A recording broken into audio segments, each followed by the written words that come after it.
Hey YouTubers and RV fans and van lifers. I'm Paddy with Paddy Wagon Travels. If you watch my channel for any period of time, or if you're new here, I travel the country in my 2023 Thor Scope 18M. I just recently finished a road trip to Arizona, and this video is dedicated to showing you the types of apps that I used to help me with my trip planning, my navigation, and a number of other things. So stay tuned to the end because I have a bonus for you that I think you're going to be really excited to see. Let's get into it.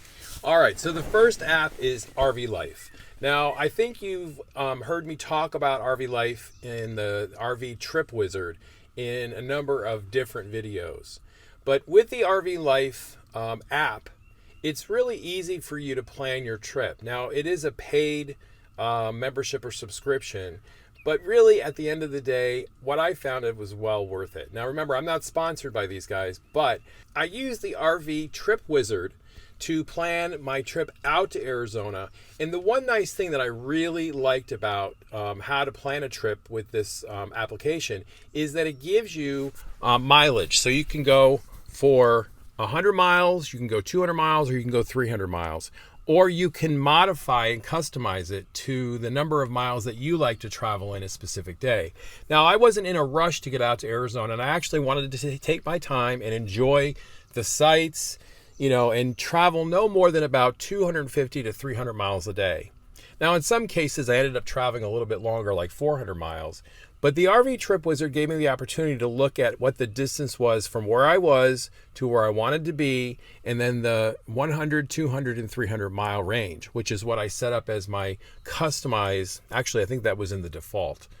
And that really worked well because then I was able to, key in on specific types of campgrounds, gas stations, restaurants, and all kinds of different points of interest.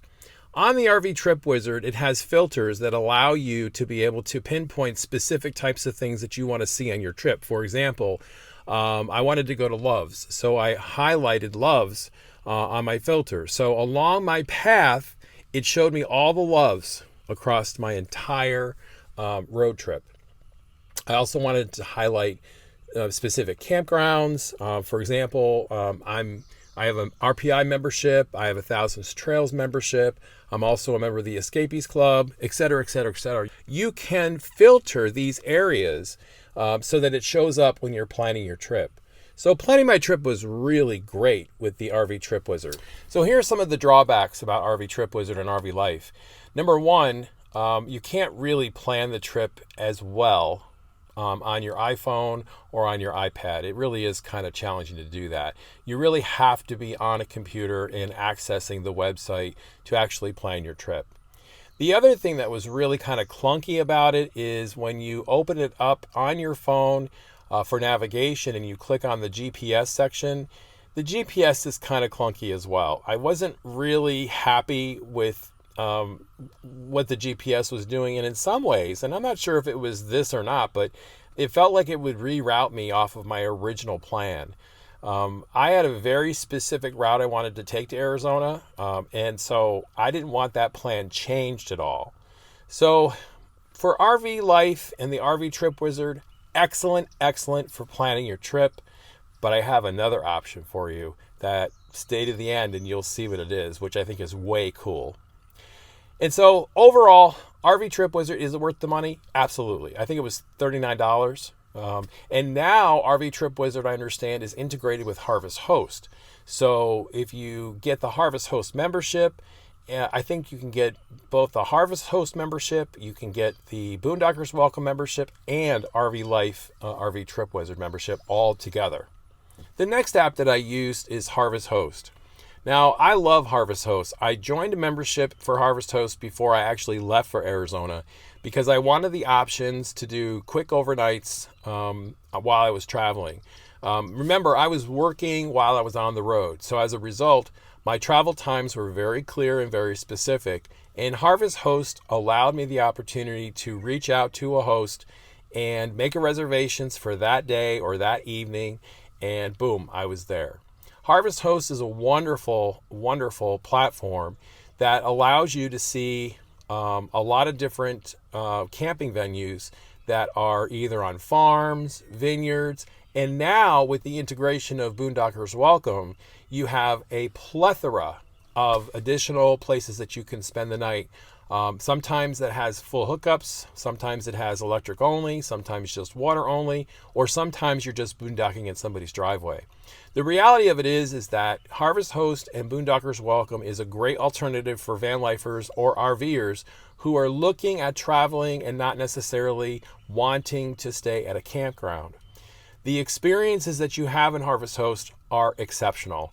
For Harvest Host, you do need to support the host, perhaps buying a bottle of wine or a product from them. For Boondockers Welcome, there is no charge. You might want to leave a donation, but overall, this app is excellent for anybody who's traveling on the road and who needs a place to stay.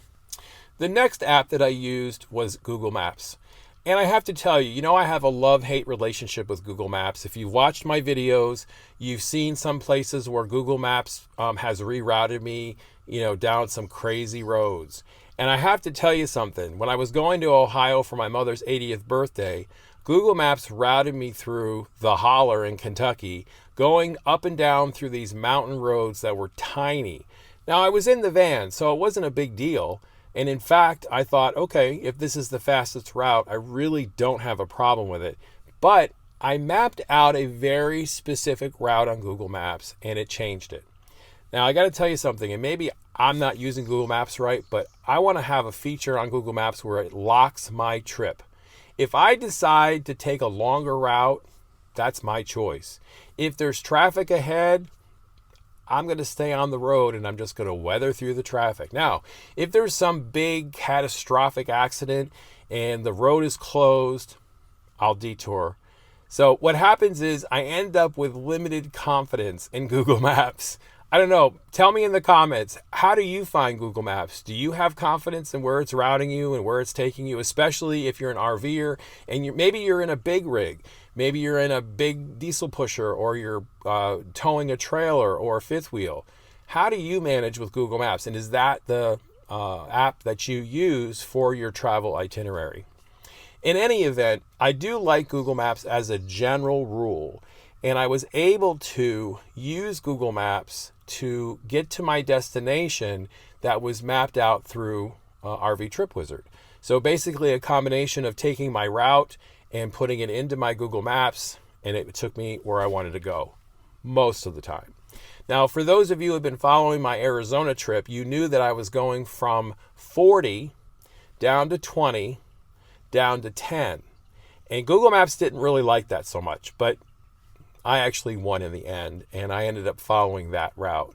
Overall, I find Google Maps to be an acceptable navigation, although I'll be very honest with you. I am looking for something that's a little bit more, I can control my route and not necessarily have the route dictated to me by an app. The last app I used may be unusual.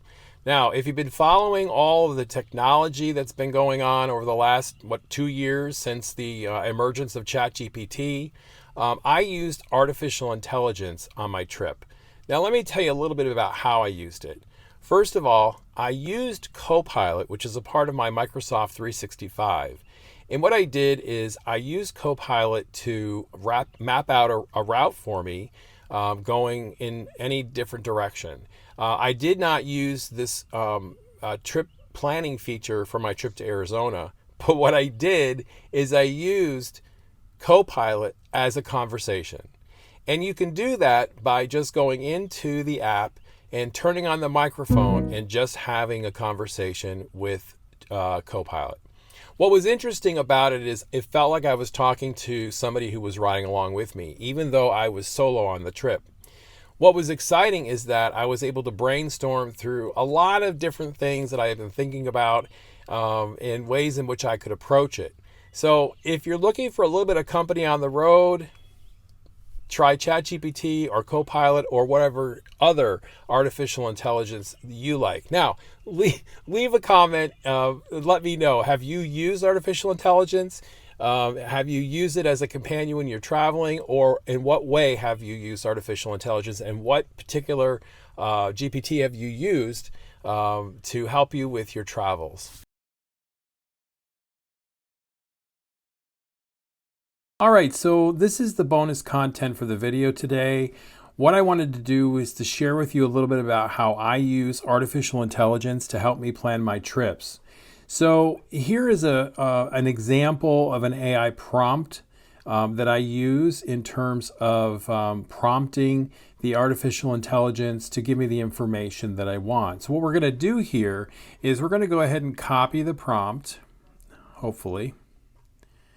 And let's see, there we go. We're going to copy the prompt, we're going to copy it, and then we're going to come over to Copilot. And what we're going to do here in Copilot is we're going to paste the prompt in. So let's go ahead and paste the prompt in, and then let's go ahead and read it together. So the prompt is, you are a van life traveler. You generally like dispersed camping, eating at locally owned restaurants, and only travel a total of 200 miles a day. Create a trip from Nashville, Tennessee through Asheville, North Carolina to Greenville, South Carolina. This should include maps for each leg of the trip, including website links and to restaurants and points of interest to explore at each location. This will be a 4-day trip. For each destination, include a map of the area and coordinates of the camping area. So let's go ahead and hit the up arrow to see what Copilot does. All right, as you can see, what Copilot does is Copilot provides you with a map that's an interactive map that you can expand out, and it will take you to all the local areas for the first part of the trip. So if we scroll down here, it sounds like we've got day 1 in Nashville. It looks like recommendations for Elm Hill RV Resort with coordinates, that it's locally owned. We have a locally owned restaurant, which is Monell's Dining and Catering, and Distillery. And then, of course, points of interest include the Country Music Hall of Fame, the Parthenon, and then Radnor Lake State Park.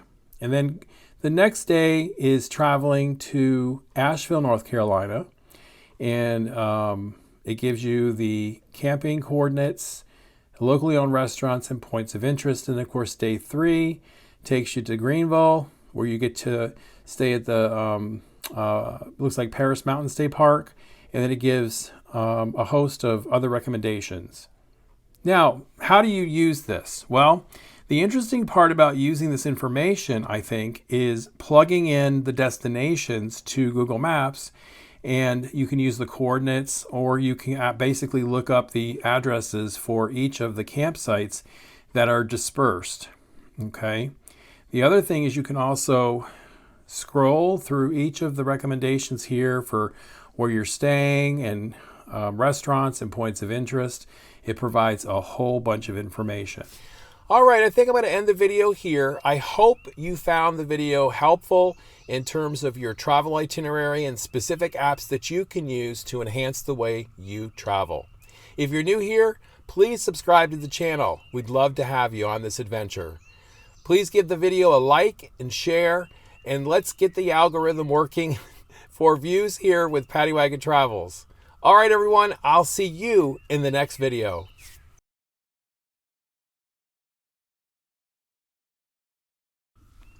I use the RV trip in general, having conversation with an artificial intelligent friend. Okay, I'm going to end the video here. Stay tuned for some bloopers because there was a lot of them for this video. I hope you enjoyed the video. If you're new here, give me a thumbs up. No.